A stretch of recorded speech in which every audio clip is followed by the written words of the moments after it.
दो तस्वीरें हैं, एक तस्वीर आई, एक तस्वीर नहीं आई, उसका इंतज़ार होता रहा। चंद्रशेखर, आज़ाद समाज पार्टी कांशीराम के अध्यक्ष, लोग इंतज़ार करते रहे, खबरें आती रहीं, बात चल रही, बात बिगड़ गई। फिर अब एक नई थ्योरी भी मार्केट में फ्लोट हुई है।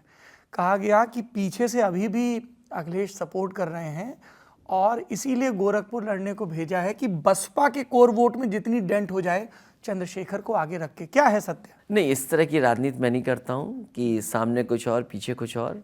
हाँ, चंद्रशेखर आए थे, मेरी मुलाकात हुई और उनसे जो बातचीत हुई उसमें मैंने उन्हें 2 सीटें भी दी और उसके बाद सीटें दे रहे थे? हाँ, एक रामपुर मनिहारन और एक गाजियाबाद। फिर उनकी संगठन से बात हुई और संगठन के लोग शायद संतुष्ट नहीं थे 2 सीटों पे, इसलिए उन्होंने फैसला वापस लिया और ये उनका अपना फैसला है कि वो गोरखपुर में लड़ने जा रहे हैं। इस समाजवादी पार्टी का इससे कोई लेना देना नहीं है। एक तस्वीर थी जो आई पर गठजोड़ नहीं हुआ, आम आदमी पार्टी के नेता और राज्यसभा सांसद संजय सिंह, वहाँ पे गरारी कहाँ फंस गई, कहाँ अटक गया मामला? सवाल ये कि हर पॉलिटिकल पार्टी सीटें कुछ ज़्यादा मांगते हैं, सीटें चाहते हैं ज़्यादा उनको मिलें, तो ये कोशिश थी मेरी कि कम सीटों में ज़्यादा से ज़्यादा दल को मैं एडजस्ट कर लूँ, तो वो संभव नहीं था। अरविंद केजरीवाल ज़्यादा सीटें मांग रहे थे क्या? सीटें नहीं, उतनी सीटें थी शायद मैं ना दे पाता, इसलिए हमारा उनका अलायंस संभव नहीं हुआ। हाँ, अगर वो कम सीटें और कम सीटों पे हमारी बातचीत होती तो शायद संभव था। अच्छा, बातचीत चल रही थी लेकिन? हाँ, बातचीत हुई, बातचीत चली थी। अच्छा, ये बातचीत के सिलसिले में एक बात ये आई कि क्या अखिलेश यादव जी और योगी आदित्यनाथ जी की बातचीत कभी हुई है? कभी आप लोग मिले हैं? नहीं, मैं एक आध बार किसी फंक्शन में मिल गया हूँ, नेताजी के यहाँ मिल लिया हूँ मैं, या उनका जन्मदिन है तो फ़ोन कर लिया, हमारा जन्मदिन है तो उन्होंने फ़ोन कर लिया, इसके अलावा नहीं मुलाकात हुई कभी। अच्छा, बर्थडे विश करते हैं आप और योगी आदित्यनाथ एक दूसरे को? हाँ बिल्कुल, उनका कई बार फ़ोन आया, मैंने भी कई बार उनको जन्मदिन पे बधाई दी है।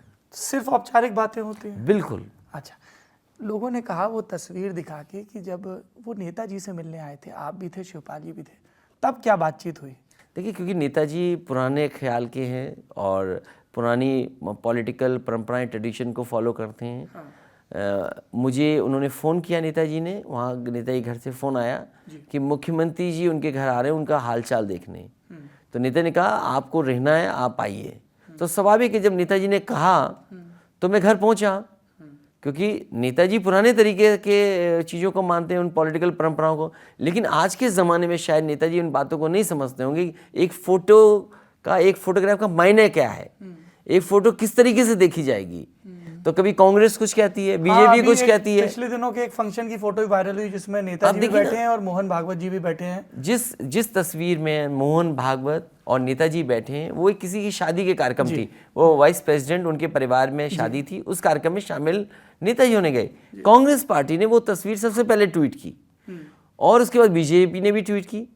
हम लोगों ने यही सवाल पूछा कि केवल नेताजी और आरएसएस के चीफ की फोटो क्यों आपने ट्वीट की?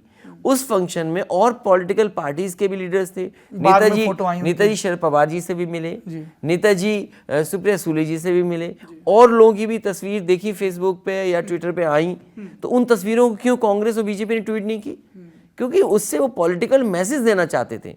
नेताजी या पुराने लोग इन चीज़ों को नहीं समझते हैं कि यहाँ सोशल मीडिया के प्लेटफॉर्म पे एक ही तस्वीर को किस तरीके से देखा जाएगा।